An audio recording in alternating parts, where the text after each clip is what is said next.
Hey guys, welcome back. तो यार last video में हम लोगों ने समझा कि इम्प्लिसिट फ्लो क्या होता है and how implicit flow is not at all recommended because of security issues.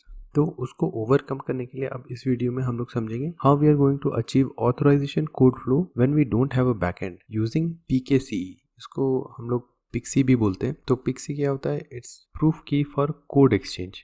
तो हम लोगों ने देखा था कि कैसे हम एक्सेस टोकन के लिए पहले ऑथराइजेशन कोड लेते हैं एंड वो कोड को एक्सचेंज करते हैं। तो सिमिलर फ्लो रखेंगे, बट इन केस अगर आपके पास बैकएंड ही नहीं है, आपके पास कोई मैकेनिज्म नहीं है क्लाइंट सीक्रेट को सिक्योरली स्टोर करने का, तो उस केस में हम पिक्सी फ्लो का यूज कर सकते हैं। तो उसको समझते हैं क्या होता है। It's a security feature used primarily in OAuth and OIDC Connect authentication flows to mitigate certain security risks, particularly the authorization code interception attack. Authorization code interception attack में क्या होगा कि आपका जो authorization code है वो query parameter में किसी ने रीड कर लिया एंड बिफोर आप access token के लिए रिक्वेस्ट करो, किसी और ने आपके बिहाफ में रिक्वेस्ट कर दिया। तो वो रिक्वेस्ट को इनवैलिडेट करने के लिए वो उसकी ऑथेंटिसिटी को इम्प्रूव करता है and that is pixie flow. तो उससे पहले एक बार समझते हैं कि जो हमारा बैकएंड रखने का प्राइमरी दो रीज़न क्या है। एक तो हम लोगों को सीक्रेट की सिक्योरली स्टोर्ड रखना है और दूसरा रीज़न होता है हम लोग का कि जो एक्सेस टोकन मिलता है हम लोग को ऑथराइजेशन सर्वर से, उसको भी सिक्योरली हम लोग बैकएंड में स्टोर कर सकते हैं, राइट। तो समझते हैं कि ये पिक्सी वर्क कैसे करता है। Since we have a client secret which is typically stored in our backend, अब हमारे पास कोई backend तो है नहीं, so we use the client secret to prove the client's authenticity.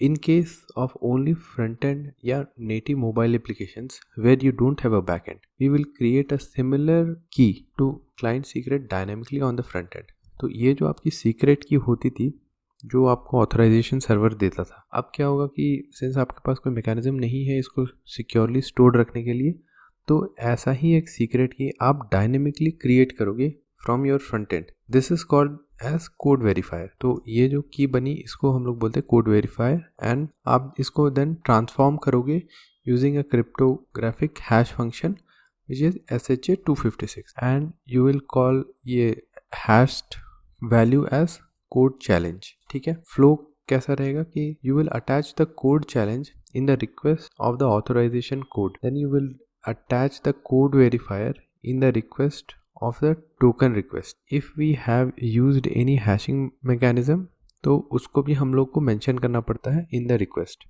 Authentication server will take the code verifier and hash it using the hashing method mentioned and will match it with the code challenge you had sent it initially in authorization code request। ठीक है।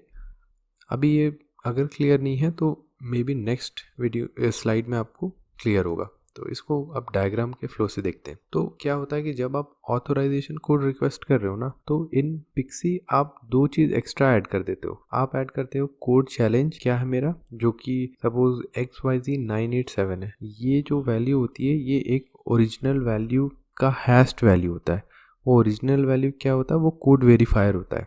तो आप request करने से पहले दोनों चीज generate करते हो। कोड वेरीफायर जनरेट करोगे, उसको हैश करके उसका कोड चैलेंज आप क्रिएट कर लोगे। रिक्वेस्ट करोगे जब आप ऑथराइजेशन कोड के लिए, तो ये दोनों अटैच कर दोगे कि आपने जो हैशिंग मैकेनिज्म क्या था वो क्या यूज किया है, विच इज S256 SHA-256। वो S256 रिक्वेस्ट में ऐसे मेंशन करते हैं, ये स्टैंडर्ड है, ये हर एक के लिए ऐसे ही रहेगा। दूसरे में क्या होगा कि हमारा जब फिर कॉल बैक पे आएगा, अब एक बात नोट करो यहाँ पे कि यहाँ पे हमारा जो ये कॉल बैक है ये UI है, there is no backend now involved. Previous authorisation code flow के केस में हमने देखा था कि UI से हम लोग का बैकएंड पे गया था and backend then calls the authorisation server to get the access token. But यहाँ पे अब कोई बैकएंड नहीं है तो सीधे UI ही हमारा कॉल करेगा फॉर योर एक्सेस टोकन। तो जब एक्सेस टोकन के लिए रिक्वेस्ट करेंगे ना, तो क्लाइंट सीक्रेट की जगह ना अब एक क्लाइंट वेरीफायर ऐड करेंगे हम लोग। एंड यही मेजर डिफरेंस है इन पिक्सी फ्लो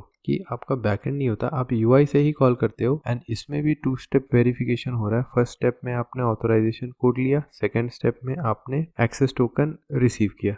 बट उसके बीच में since you don't have a client secret, you will have a client secret but आप उसको यूज नहीं करोगे क्योंकि आपका उसको बैकएंड नहीं है। तो since you are not using the client secret, आप वो client secret kind of dynamically create कर सको एंड वो क्लाइंट सीक्रेट की जगह आप उसको as code challenge and code verifier के फॉर्म में भेजोगे एंड करेक्टली इसको बेसिकली मैच करेगा कि जो आपने ABC123 भेजा ये आपका कोड वेरीफायर है, इसको वो S256 हैश फंक्शन से इसको वो हैश करके वैल्यू मैच करेगा अपने एंड पे एंड ये ABC123 will become XYZ987 okay.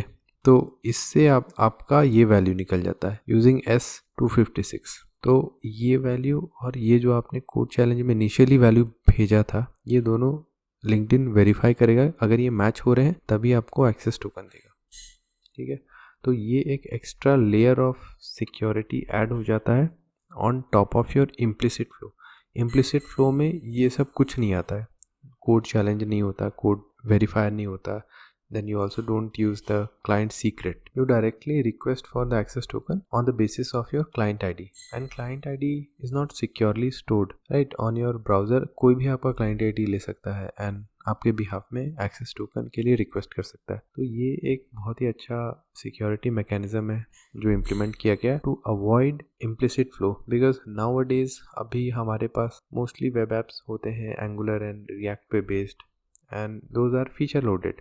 तो उसमें ये सब आपका code verify, code challenge, hashing ये सब करना still it is very relatively easy compare to previous times. तो ये एक एक्स्ट्रा ऐड हो गया है पिस्की फ्लो एंड अब इन फ्यूचर यही रिकमेंडेड होगा, इम्प्लिसिट फ्लो को हटा दिया जाएगा। तो आई वुड सजेस्ट कि अगर आपके पास भी अगर कोई बैकएंड नहीं है तो instead of using implicit flow आप पिक्सी फ्लो यूज़ करेंगे which will help you in the long run, ठीक है। तो इससे जो इशू है हमारा सिक्योरिटी का वो तो एड्रेस हो जाता है, बट एक इशू फिर भी एक माइनर इशू है जो रहता है कि if we are using the pixie flow in that case आपके पास बैकएंड नहीं है तो आपको जो एक्सेस टोकन है आपको वो फ्रंट एंड पे ही स्टोर करना पड़ेगा। The second issue that is storing the access token securely will still be there since we will be storing it locally in the browser, okay. ये जो आपका सेकेंड पॉइंट है to securely store the access token, ये point अभी भी रहता है even if you are using pixie कि आपको एक्सेस टोकन यूआई पे भेजना पड़ेगा, बट अगर आपके पास बैकएंड नहीं है तो आपके पास कोई ऑप्शन भी नहीं है and when you are not having a backend तो पिक्सी फ्लो ही सबसे मोस्ट सिक्योर्ड माना जाता है, ठीक है। तो अभी तक OAuth के लिए आई थिंक मोस्टली हम लोगों ने सारे टॉपिक्स कवर कर लिए हैं। आई विल चेक अगर कुछ बाकी रहता है तो I will add it. However अगर आपको लगता है कि still if you are missing on any of the points मेरे को आप बताओ, कमेंट में बताओ, मैं आपको श्योरली वहाँ पे हेल्प करूँगा। OAuth अगर आप यहाँ तक बने हुए हो, आपने इतना कुछ समझ लिया है तो आपका 90% OAuth का फ्लो कंप्लीट हो चुका है, इसके बाहर में और कुछ नहीं पूछा जाता है, ठीक है। अगर आप इतना समझ लियो तो आप लोग आराम से इसको इम्प्लीमेंट कर सकते हो। यही है लाइक कंप्लीट OAuth एंड अब नेक्स्ट वीडियो में हम लोग समझते हैं कि OAuth के साथ अब OIDC को हम लोग कैसे कनेक्ट करेंगे, अब OIDC कैसे पिक्चर में आए, ठीक है। So till then, thank you guys for watching this video. I'll see you in the next one.